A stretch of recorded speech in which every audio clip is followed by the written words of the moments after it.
अस्सलाम वालेकुम। Welcome to classic entertainment channel. This is Samreen Shah और आज मैं आ चुकी हूँ एक और किसके साथ, इरुष्का की। और मैंने आज एक दिन गैप लेना था, लेकिन फिर मुझे रियलाइज़ हुआ कि मंडे, वेंसडे, फ्राइडे और संडे को हर हाल में किस आएगी, ट्यूसडे, थर्सडे और सैटरडे को नहीं आएगी। और ये सिर्फ 2 हफ्ते तक ही चलेगा, एक ये week and the next week. उसके बाद इंशाल्लाह मेरी कोशिश ये होगी कि आपको डेली बेसिस पे एपिसोड मिले। मज़ीद बातें नहीं करते, किस नंबर 23 को स्टार्ट करते हैं, क्योंकि बहुत सारी रीडर्स को होता है, प्रॉब्लम होती है कि आप बातें कम करती हैं, नॉवल तो हमें कम पढ़ने को मिलता है। तो आज आपको लंबी किस्त भी मिलेगी और आपको बहुत इंटरेस्टिंग, और जो स्नीक पीक आपने पढ़ा था उसमें भी बहुत सारे सीन्स इसमें आएंगे। चलें शुरू करते हैं। Episode 23, Irushka by Samreen Shah. अरे कहाँ भागी जा रही हैं? वो इसके पीछे गया।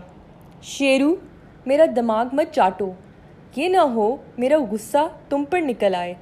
इरहा तेज़ी से चल रही थी। क्या दूसरा हाथ तोड़वाना है? ये मम्मी ने आपके लिए भेजा, आपकी फेवरेट कुल्फ़ी। जाओ घर में रखवाओ और मम्मी से मिल लो, इनका मूड शायद तुम्हें देखकर ठीक हो जाए। ख़ानदान के बेटे जो हो, वो तल्खी से बोली। तो आप नहीं हो? किसी ने कुछ कहा है? क्या बड़ी मामी ने कुछ कहा है? वो चलती जा रही थी और वो साथ ही साथ इसके चल रहा था।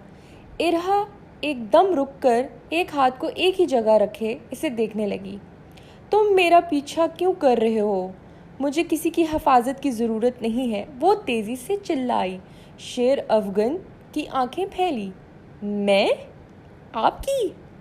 वो हंसा। नहीं भाई, मैं तो आसपास लोगों की कर रहा हूँ, जो आपके हाथों का निशाना ना बने। लगाऊं उल्टे हाथ की?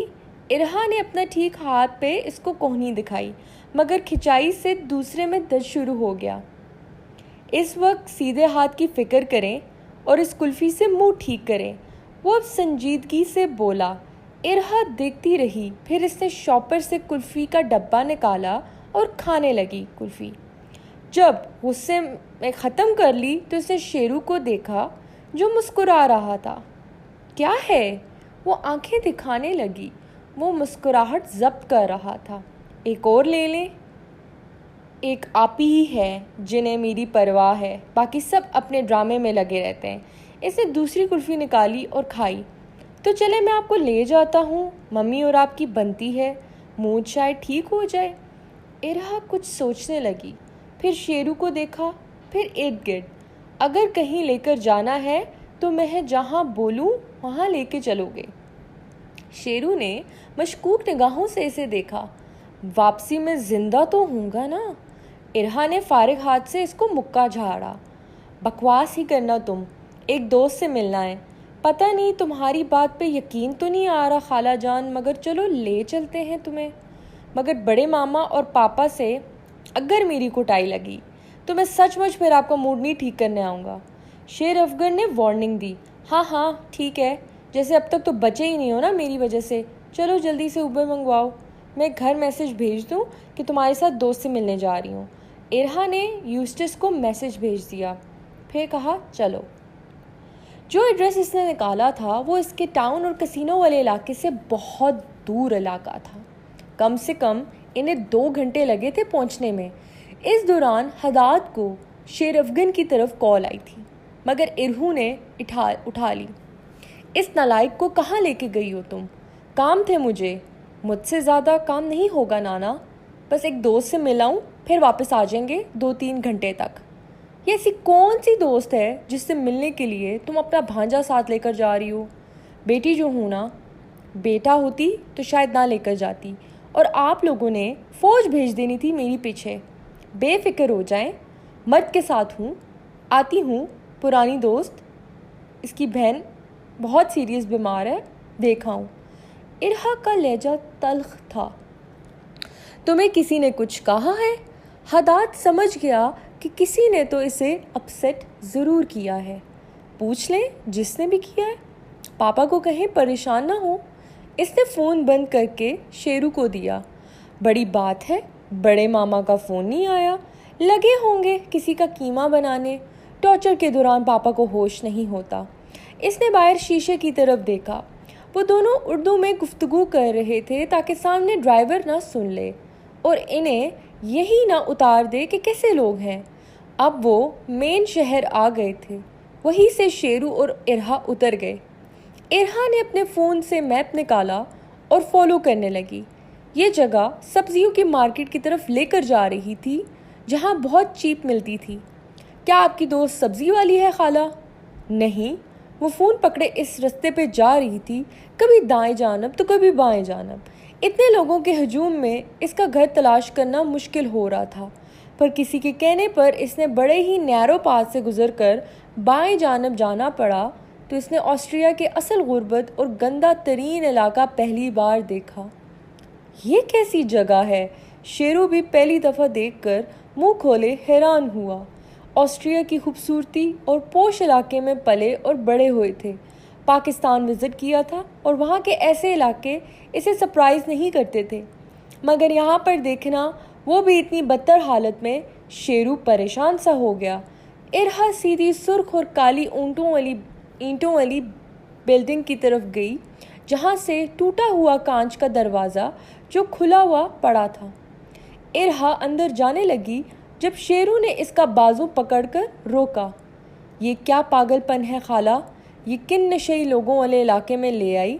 दोस्त नहीं है ना, किसी गड़बड़ में पड़ रही हो? वो घबरा रहा था। अरे रिलैक्स, वाकई दोस्त है मेरी, गरीब है, स्कॉलरशिप पे आई थी हमारे कॉलेज, फिर इसने छोड़ दिया।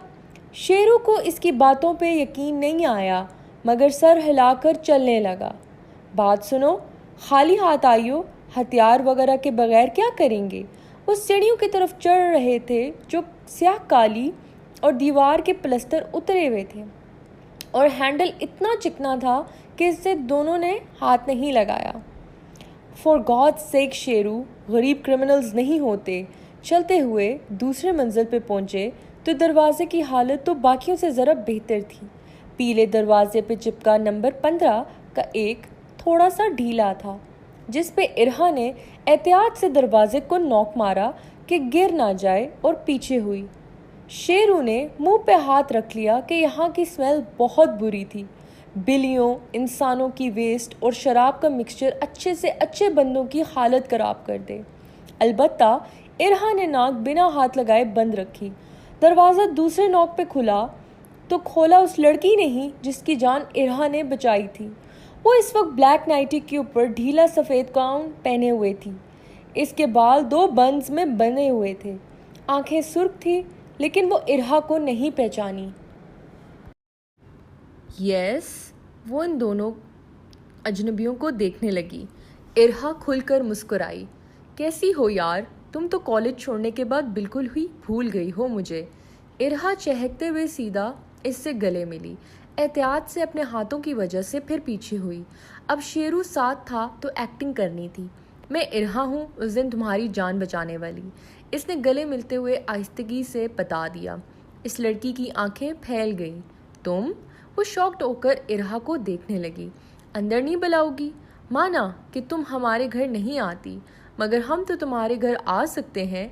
वो अंदर चलकर आई और इसने घर का जायज़ा लिया। घर काफ़ी सादा मगर साफ़ सुथरा रखा हुआ था। 1 बेडरूम अपार्टमेंट था जिसमें ओपन छोटा सा किचन, जिसकी दीवार पे तेज़ सब्ज रंग हुआ था।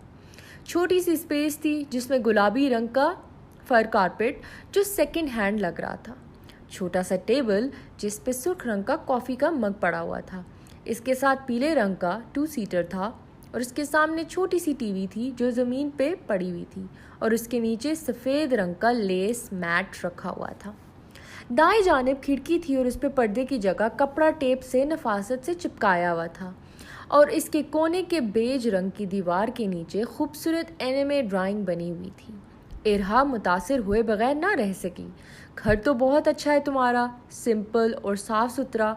इसने देखा शेरू बड़े गौर से देख रहा था। तुम भी सोच रही होगी ये मैं किसे ले आई, ये भांजा है मेरा, उम्र का फ़र्क इतना नहीं है तो दोस्तों की तरह है, परेशान ना हो। वो जानती थी कि वो लड़की क्यों स्ट्रेस है, तो एक तरह से इसने शेरू की कन्फ्यूजन दूर की और इसको भी आंखों के इशारे से कहा कि वो कोई नुकसान पहुँचाने नहीं आई। आप लोग क्या लोगे? इसकी आवाज़ बैठी हुई थी जैसे वो रोती रही हो घंटों तक। सिर्फ पानी, इरहा बिल्कुल दोस्ताना अंदाज में बोली। शेरू तुम भी ना। वो बेचारा इतनी देर से खामोश गौर से देख रहा था इस औरत को। बेशक इसका कद इरहा से छोटा था, मगर पता नहीं क्यों वो इरहा से उम्र में बड़ी लग रही थी। शायद गुर्बत बुढ़ापा जल्दी ले आता है। कुछ भी चलेगा, मेरे घर में वाइन ख़त्म हो गई है। मैं तुम्हारी यादाश्त चली गई। तुम्हें पता है ना मैं कौन हूँ? मुसलमान हैं हम लोग, वाइन और ये सब नहीं पीते। बेचारी कंफ्यूज और परेशान लग रही है। बैठो शेरू। इसने इतने आराम से इसी का जवाब खुद ही कह दिया था और शेरू को भी मुतमिन किया। वो औरत मज़ीद शौक़ से देखने लगी कि एक मुस्लिम लड़की क्या करने आई है इसके पास। पहले इसकी जान बचाई, इसके घर आई जैसे इस घर का पता था, और अब दोस्ताना रवैया, ये सब कुछ समझ से बाहर था। सॉरी, मैं वाकई शायद परेशान हूँ। इसकी आवाज़ भी गुलगीर हो गई और आंखें भी नम हो गई। इरहा ने मौके का फ़ायदा उठाया और इसका बाजू पकड़ा। आओ रूम में चलते हैं। शेरू मैं आती हूँ, ठीक है? गर्ल्स टॉक कर रहा हूँ, और किसी का फ़ोन आए तो कहना इरहा अपनी दोस्त से मिलने आई है। शेरू बड़े गौर से देखता रहा, फिर कंधे उचकाए। जल्दी आना खाला, हमें कहीं जाना है। वो नर्वस हो रहा था। जिस घर में वो पला बढ़ा था, इसे भी खतरे की बू आ जाती थी। हाँ आ जाऊंगी, इरहा ने तसल्ली दी। फिर वो अंदर आई। इरहा ने दरवाज़ा बंद किया तो वो लड़की तेज़ी से बोली, तुम यहाँ क्या कर रही हो? पहले मेरी ज़िंदगी में कम मसले क्रिएट नहीं किए कि अब मज़ीद करने आ गई। इरहा का मुंह खुल गया। मसले? तुम्हारी जान बचाई है। तुम्हारा रेप करके वो तुम्हारे टुकड़े कर देता तब आराम आता तुम्हें। फिर क्या होता तुम्हारी बहन का? इरहा ने भी अपनी टोन सख्त रखी। वो देखती रही, फिर नम आंखों से बोली, बहन? वो बहन जिसे वो लोग उठाकर ले गए? इरहा का दिमाग भग से उड़ गया। क्या मतलब? तुमने हेट्स की जान ले ली, जो इस कसीनो का बड़ा अहम मैनेजर था, तो तुम्हें लगता है वो मुझे बख्श दे? मेरी बहन को उठाकर ले गए। वो लबों को काटती सीधा अपने बेड की तरफ गई। बेडरूम में दागदार गोल्ड के फ्रेम का शीशा, छोटा सा बैग वाली अलमारी और स्टील वाला क्वीन साइज बेड के अलावा सिर्फ दीवार पे एनिमे कपल वाला पोस्टर लगा हुआ था। वो मर गया? और तुम्हें कहा था अपनी बहन को यहाँ से ले भागो। इरहा इसके सामने आई। इसने अपना सर पकड़ लिया। जेब में फूटी कोड़ी नहीं थी तो कहाँ लेकर भागती? इरहा कुछ कहने ही वाली थी तो बोली, कौन लोग हैं वो? इरहा ने एहतियात से पूछा। जो भी हैं बहुत ख़तरनाक हैं। मेरी बहन डार्ला पता नहीं किस हालत में होगी। कब उठाया? तुम पुलिस से हो? वो अब सख्ती से पूछने लगी। नहीं, मगर मैं माफिया लेडी हूँ, तो बताओ कब उठाया और क्या वक्त था? कौन लोग थे? वो औरत हैरत से इस लड़की को देखने लगी जो उम्र में काफ़ी छोटी थी, देखने में टफ ऊंची लग रही थी, मगर फिर भी यंग थी। वो तल्खी से हंसी। Mafia lady? पहली बार सुना है। तुम किसी बॉस की यंग ब्राइड हो या बेटी? अगर कहूँ कि बेटी तो यकीन करोगी? शायद तुम बहुत पॉलिश हो, तुम्हें देखकर पैसा चीखता हुआ नज़र आता है, मगर तुम शो ऑफ नहीं हो, ना ही प्रिंसेस टाइप। मगर तुम कौन हो और मेरी मदद क्यों कर रही हो? वो इरहा का जायज़ा लेने के बाद बोली। तो इरहा ने गहरा सांस लिया और इसके साथ बैठी। ये मत समझो कि मैं किसी एजेंडे के पीछे आई हूँ या कोई और मामला है। मैं इस दिन किसी और काम के लिए आई थी और फिर मुझे तुम मिल गई, और मेरे अंदर है कि मेरे हाथ जंजीरों से भी बांध दो। अगर मेरी नज़रों के सामने नाइंसाफ़ी और ज़्यादती हो रही हो, मेरे से बर्दाश्त हरगिज़ नहीं होता। वो जंजीर भी तोड़कर मैं जालिम हाथ ज़रूर रोकूंगी। तुम्हारा नाम क्या है खैर? क्रिस्टीना। वो आहिस्ता से बड़बड़ाई। अच्छा क्रिस्टीना, कौन उठाकर ले गए तुम्हारी बहन को और कहाँ होगी वो? वो बहुत बड़े खिलाड़ी हैं, जुआ खेल कर शर्त लगाते हैं इंसानों, प्रॉपर्टी पैसे की। प्रॉपर्टी और पैसे का क्या, वो ज़्यादती भी हो जाए तो एक दो दिन में बंदा भूल जाता है, मगर जब इंसानों की ज़िंदगी का सौदा होता है उसका क्या? मेरी बहन भी इस सौदे का हिस्सा बनेगी। इरहा का चेहरा सुर्ख हुआ। मगर वो बहन बच्ची होगी, आई एम श्योर, है ना? मर्दों की नज़रों में 14 साल की बच्ची नहीं, एक अनछुई नौजवान लड़की होती है। बाहर बैठा इसका शेरू भी 14 साल का था। इरहा ने झुरझुरी लेकर इससे कहा, इसे वही कसीनो में लेकर गए हैं। हाँ, उधर के बेसमेंट में शायद वो इसे बेच देंगे। वो ऑक्शन में लग जाएगी, वो बर्बाद हो जाएगी। मेरी मासूम बहन की ज़िंदगी मैंने तबाह कर दी। क्रिस्टीना मुंह पे हाथ रखकर बुरी तरह बलक बलक कर रोई थी। तेज इरहा को बिल्कुल अपने बाप की तरह आया था, और एक आइडिया भी जिसका रिस्क वो लेना नहीं चाह रही थी, मगर किसी की ज़िंदगी का सवाल था, बच्ची को अब्यूज़ होने से बचाना था। तुम रो मत प्लीज़, मैं कुछ करूँगी, मैं तुम्हारी बहन को वापस लाऊंगी बाय ऑल मीन्स। कैसे? मिलियंस देकर, खुद को सौंप कर या कत्ल करके। वो बुरी तरह भड़की। इरहा का दिमाग घूमा इसकी बातों से, मगर इसने खुद को ठंडा किया। इसका वाहिद रिश्ता इससे छीन लिया, और जो इसका हशर होगा सोच कर रोंगटे खड़े हो जाएं बंदे के। नहीं, मैं कसीनो जाऊंगी, वहाँ पे यही शर्त वर्त में इंसानों का सौदा होता है ना, इनका यही खेल इनके मुंह पे मारकर तुम्हारी बहन को वापस लाऊंगी। ज़बान से तो कह दिया था इरहा दाऊद ने, लेकिन क्या वो ये कर पाएगी? बाकी ऑप्शन नहीं थी और वो इसमें झिझक रही थी।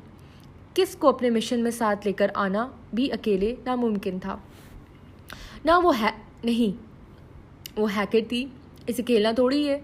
इसे तो पहले से पता है कि जीत इसकी होगी, मगर क्या वाकई इतना आसान था जिस तरह वो सोच रही थी? इसने अपनी जेब से वॉलेट निकाला और देखा कार्ड और 300-500 यूरो के नोट थे। कल फरीद का बर्थडे था, इसका तोहफा लेना था। सीटी बजाकर इसने 1000 यूरो निकाल कर इसे दिया। ये लो, और तुम्हारे पास फ़ोन है? मैं आज रात को तुम्हारी बहन का पता लगवाऊंगी, मगर मुझे वक्त लगेगा, पर तुम्हारी बहन मिल जाएगी और तुम फिर यहाँ से चली जाओगी। किधर? और नहीं, फ़ोन नहीं है मेरे पास, उन्होंने तोड़ दिया था। तो जो पैसे दिए हैं इससे फ़ोन लो, ये मेरा कार्ड, और किसी को भी मेरे बारे में पता नहीं चलना चाहिए। उसके बाद इरहा बाहर आ गई। शेर अफगन उठा। किसी की कॉल आई? इरहा ने पूछा। शेरू ने सर नफ़ी में हिलाया। गुड, हम चलते हैं। क्रिस्टी, अपना बहुत ख्याल रखना, परेशान मत होना, तुम्हारी बहन ठीक हो जाएगी। जब वो बिल्डिंग से बाहर आए तो शेरू बोला, सच सच बताओ खाला, दोस्त नहीं थी ना तुम्हारी? इरहा ने देखा, फिर सर इस बात में हिलाया।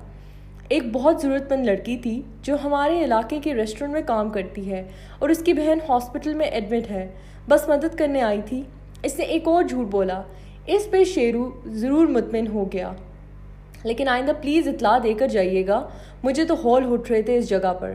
बेफिक्र हो जाओ भांजे, तुम्हारी खाला तुम्हारे साथ है, तुम्हें कुछ नहीं होगा। इसने इसका बाजू थपका। हाँ, जिसका हाथ टूटा हो उसके होते हुए क्या ही होना था फिर? मार खाओगे इस बाज़ार में, फेंक के आ जाऊंगी। वैसे भी आप ही और नाना के बहुत बच्चे हैं। अच्छा, आज फरीद की पार्टी में क्या प्लान है? कोई प्लान नहीं। फरीद इस दफ़ा अपने लड़कों के साथ सालगिरह मनाने जा रहा है बाउलिंग में। मम्मी तो खैर कल छोटा सा लंच रख रही हैं, आप और फैमिली होगी बस। ये क्या बात हुई? ये फरीदोन बड़ा ही बेवफा हो गया है। इन दिनों ने गाड़ी मंगवाई और इस दौरान खीरे ले लिए और इस पर काली मिर्च लगाकर खाई। इस दौरान पापा का फ़ोन आ गया। ये पकड़ो, मुझे मिस्टर कापू से डील करने दो। खीरा शेरू को पकड़ाकर इससे फ़ोन निकाला और बोली, यस सर, तुम घर से मम्मी से लड़कर गई हो? पापा की संजीदा आवाज़ पर इरहा सीधी हो गई। नहीं, मैंने माजरत भी कर ली थी। इसकी सूजी आंखें तुम्हारी माजरत को कबूल नहीं करती डोना प्रिंसेस। सिकंदर प्लीज़, पीछे से माँ की आवाज़ आ रही थी। इसे बेटा नहीं, हमेशा से तुम चाहिए थी। बार बार इसके मुंह से निकलता इरहू होगी, इरहा होगी, तुम्हारी दुनिया में आने की नवीद मिली थी, और इसने कहा इरहा आएगी। जानती हो ये बेटे का नाम नहीं है, बेटी का है, और मतलब जानती हो, अल्लाह का तोहफ़ा। तुम हमारे लिए ख़ास कर इसके लिए तोहफ़ा हो, तो ऐसे कैसे कह सकती हो कि तुम्हारी इस दुनिया में तुम्हें ना लाते? वो गुस्सा हो रहे थे, लेकिन इनका लहजा नरम था। मम्मी ने लगता है सारी शिकायत लगा दी। इरहा का दिल भर आया। इसे ज़रूरत नहीं है इरू, अब जहाँ भी इस नलायक को लेप के फिर रही हो वापस आओ। इसे तुम्हारी फ़िक्र है कि मुझे जेलसी हो रही है। इसके मुंह से दाऊद कम, इरू के पापा ज़्यादा निकलता है। डू यू नो कि मैं कैसा फील कर रहा हूँ? मैं आ रही हूँ बस। पापा को पता था कि अगले को शर्मिंदा कैसे करवाया जाता है। हालांकि मम्मी जज्बाती थी, मगर पापा कभी गलती मम्मी की मानेंगे नहीं, उल्टा अगले को महसूस करवाएंगे कि वो गलत है। ये भी ठीक है। मम्मी को कहिएगा परेशान मत हों और मेरे लिए अच्छे से नगट्स तल दें, चीज़ ऊपर मेल्ट की ही हो। माँ ने पीछे से सुन लिया। जल्दी आओ इरू, मैं बनाने जा रही हूँ अपनी बच्ची के लिए। सुन लिया? अब खबरदार इसे कुछ कहा या रुलाया। फ़ोन बंद कर दिया तो देखा, बड़े मामा बहुत ज़्यादा प्यार करते हैं मामी से। तुम्हें भी नहीं बख्शा खाला, और मुझे बुरा भी नहीं लगता, सच पूछो। मैं चाहती हूँ पापा मम्मी के लिए सबसे लड़ें, यहाँ तक कि मुझसे भी। चलो गाड़ी आ गई। अलान जाने की तैयारी कर रहा था। इसे सीधा हदाद के घर जाना था। बुराक रेडी था और इसे 10 कॉल्स कर चुका था। नीचे से आवाज़ आई, अगर दुल्हन रेडी हो गई हो तो नीचे तशरीफ़ ले आएं, बारात वापस जाने वाली है। वो अपनी शर्ट एहतियात से पैंट के अंदर सेट करने के बाद हाथ साफ करके ग्लासेस पहनकर बाल सेट करता बोला, बस 2 मिनट बड़ी कहना पड़ा क्योंकि वो तप रहा था। उसी लम्हे इरहा का फ़ोन आ गया। अलान ने फ़ोन कान से लगाया। हेलो रिया। अलान मुस्तफ़ा।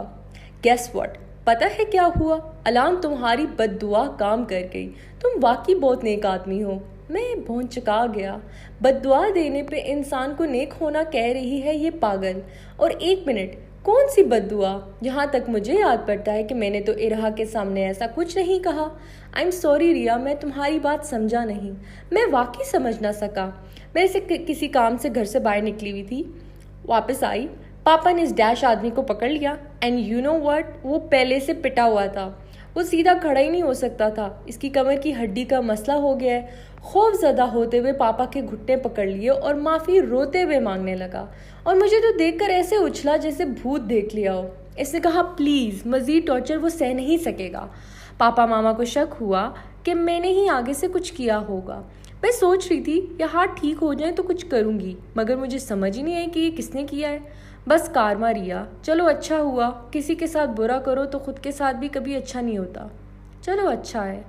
हाँ, लेकिन मुझे अफसोस है कि काश मैं धुलाई करती। मैं इसके अफसोस पे हंस पड़ा। अच्छा, तुम्हारे पापा ने इसे घर से पकड़ा था? मैं कुछ जानना चाह रहा था। नहीं, पहले तो मुझे भी लगा इसे टॉर्चर बिल्डिंग ले गए, मगर वो उनको मिल के ही नहीं दे रहा था। पता चला हॉस्पिटल में एडमिट है। मैं जिस वक्त पहुंची उस वक्त पापा को खबर मिली। तस्वीरों में देखा जो पापा के गार्ड्स ने भेजी, और फिर मैं भी इनके साथ चल पड़ी। अभी बस बख्ता आपी के घर पहुंचने वाली हूँ तो सोचा तुम्हें बता दूँ। ओह, तो मेरी रिया तुम वहाँ भी होगी। नीचे बुराक फिर चिल्लाया। तोबा, रिया से तो सुकून से बात करने दो। ठीक है रिया, फिर मिलते हैं। हाँ, अब तो कल शाम को ही मुलाकात होगी। बस सोचा तुम्हें बताऊं, तुम्हें बद्दुआएं अच्छी देते हो। आइंदा जिसका भी नाम लो उसे कर्ज कर देना। क्या इसे नहीं पता था मैं और बुराक भी इनवाइटेड है? रिया, बुरी बात, ऐसे नहीं कहते। चलो रखती हूँ, घर आ गया फिर बात होगी। बाय रिया। मैंने फ़ोन बंद किया और आईने में देखा और शीशे के करीब गया। मेरा हुलिया देखकर कोई कह नहीं सकता था क्या हूँ मैं।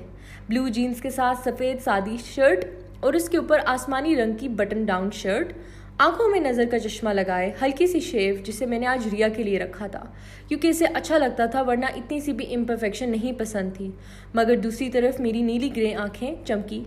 फिर अजीब मुस्कुराहट मेरे चेहरे पे आई। फिर दोबारा आईने में बाजू फोल्ड करते हुए देखा तो हंसा। हंसी भी नॉर्मल नहीं थी। रिया, तुम्हारे लिए लोगों के लिए इनकी बुरी किस्मत बन गया, और मज़े की बात है मुझे बुरा भी नहीं लग रहा, क्योंकि तुम्हारे आंसू, तुम्हारे दर्द और खौफ मेरे हर अमल को जस्टिफाई करते हैं। हड्डियाँ से जोड़ने का सफ़र अब तोड़ने पे होगा। अगर तुम कापू बनोगी तो मैं तुम्हारी परछाई बनूंगा। अलान मुस्तफ़ा, 2 मिनट में नीचे ना आए तो तुम्हारा फटा करवा दूंगा इरहा से। मेरे दांतों से बड़ी मुस्कान निकली। आ रहा हूँ भाई, मैंने हल्की आवाज़ में कहा। फ़िलहाल बुरी किस्मत, तुम्हें खुद को शट डाउन करना होगा। मेरा भाई है वो, लेकिन अगर वो मेरी रिया के बीच में आया तो हावी हो जाना उस पर। फिर सर झटक कर मैंने अपनी ऐनक पीछे धकेली और नीचे की तरफ गया। जारी है। ओके, अब आपको अलान मुस्तफ़ा की बाइपोलर पर्सनालिटी, बाइपोलर कहने या स्प्लिट कहने, more like split, he is the mixture of that, लेकिन इसको मैं कहूँगी स्प्लिट पर्सनालिटी। कि इस एपिसोड में रिवील हो चुका है कि हमारा एली बला जो है वो स्प्लिट पर्सनालिटी का शिकार है, जहाँ पे उसका एक शरीफ पर्सन है और एक जो है वो बड़ा ख़तरनाक किस्म का पर्सन है। And this is really cute कि वो इरहा के ख्वाब को सपोर्ट कर रहा है, लेकिन उसके ख्वाब को सपोर्ट करने के साथ वो he is gonna be also a part of it. तो जिस चीज़ से वो भाग रहा है वो उसी चीज़ के पीछे जा रहा है। तो देखते हैं आगे क्या होगा। क्या बुरी किस्मत के बारे में इरहा को जल्दी पता चल जाएगा, या अभी बुरी किस्मत ने मज़ीद और कारनामे करने हैं? जानने के लिए अगली किस्त का इंतज़ार करें, जो इंशाल्लाह बुध को आएगी। और अगर आपको ज़रा जल्दी चाहिए होगी तो फिर मुझे जो है 3K व्यूज़ चाहिए, अदरवाइज़ अपने टाइम पे आएगी। फिर मुलाकात होगी आप सबसे। रिव्यूज़ कमेंट्स देना मत भूलिएगा, क्योंकि कल की कमेंट्स पढ़ के इंशाल्लाह जो किस्त आएगी, मेरे ख्याल है चांद रात को आएगी, उस पर आप सब लोगों को जो बेस्ट कमेंट होगा उसको मैं डेडिकेशन दूँगी। और he is gonna be my first, उसको समझे मेरी ईदी मिलेगी मेरी तरफ से। पैसों वाली ईदी नहीं होगी, but you are gonna get the surprise. फिर मिलते हैं, अल्लाह हाफ़िज़।